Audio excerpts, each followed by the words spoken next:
So let's talk about surrender. Right. Which is scary to some people, because in order to really surrender, you are giving up your desires and you're surrendering to the higher being that you are, and you're really saying, I'm giving everything up to you. You do what you need to do. And now most of us have ego desires that can be very, very subtle, and so to feel like we have to surrender that is, oh my gosh, what if God or the universe wants me to give up this or that or this or that or this or that, and I don't want to give up this or that or this or that. So if you don't want to give it up, if you're not really sincere about the surrender isn't going to work. If you totally give it up, usually, in my experience anyway, you're going to get back much, much more than you even ever thought of. And you're freeing up the universe to bring that to you. If I have a desire, universe, I want this, and I want it to look like this, and I want it to come to me like this, and I'm putting it in a little box, and the universe is, down there looking at me saying, we've got all of this for Mesa, but she's not allowing us to do that. She just wants this. I may get it, but I'm missing the greater good that could come to me. Doesn't mean that we have to become a Buddha sitting under a tree with a loincloth, does it? To surrender? Well, a bit, because as long as you have desire, then you are not in that place of accepting what is. Okay. You're going to have an argument, maybe, with what is, because it's not lining up with your desire. The other thing that people do is think, well, if I give up all my desires, then I'm not going to care about anything. And that's not true. It's not that you don't care, it's that you don't mind. Okay? The don't mind is an aspect of surrendering. And it's an aspect of acceptance. We don't have to give up all our money, all our comforts in life in order to surrender. We just have to accept the consequences that we have those and go from there. Well, what would happen if you surrendered everything and Spirit said, I want you to walk out of your house and not come back, not take anything with you, don't take your checkbook, don't take your credit cards, don't take any cash, just trust me. What would you do? What is the depth of your surrender? You just have to walk out the door and trust the universe is there for you, and it always is. It always is. Yeah. But Yeah. that's a fearful thing for most of us that are used to a certain amount of creature comfort, certain amount of money coming in. Right. Because we feel that that money coming in is somehow our safety valve, but not really.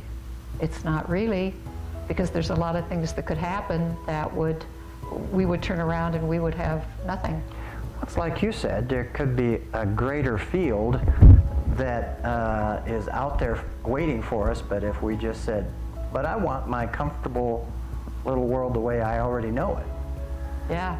So it could be nicer, we're just not allowing the universe to share everything with us, right? That's coming from fear. Right. That's coming from fear. And so left brain, fear. Right brain, surrender, love. Surrender, acceptance, faith. Do we balance that as we walk down the path of life, or do we totally walk in the right brain path of surrender? What works? It's nice if we're balanced, because we do need the conscious mind for day-to-day practical living. We don't need the conscious mind to keep us in a state of fear.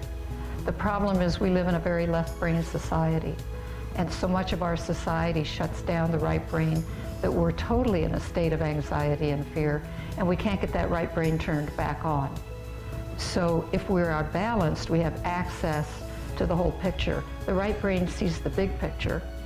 It's circular in how it functions, and the left brain is linear. So when you're in a culture that's very right brain, like Native American cultures, and they tell stories, it's always a very circular Yes. kind of way of giving information.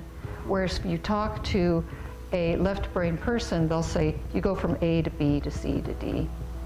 So if you can get those balanced, which is a little difficult in our society, but then you have the use of both of those things. They both have a purpose. So if we want to include surrender in our life more often, how do we structure that for ourselves? What do we do, and how often do we do it?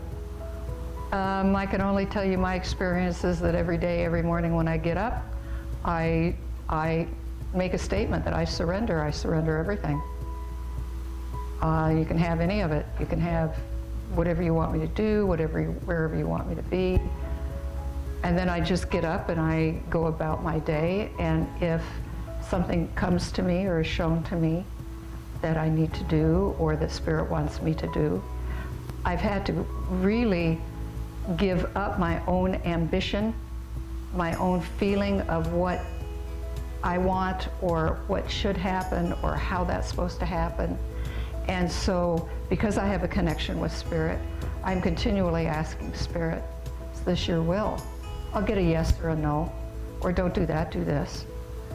You know, that kind of thing. So I'm very tuned in to always checking with that.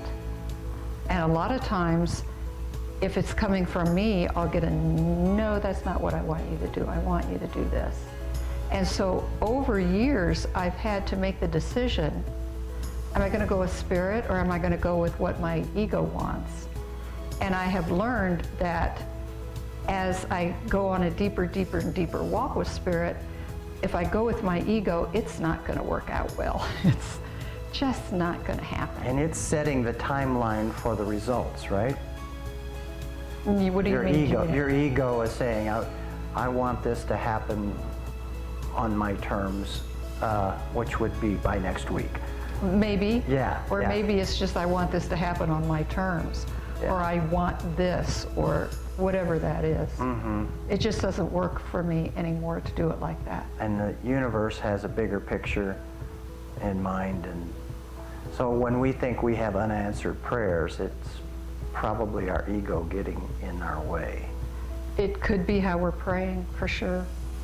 Yeah, the ego wants what it wants and wants it how it wants it, and that's often not what is there for us.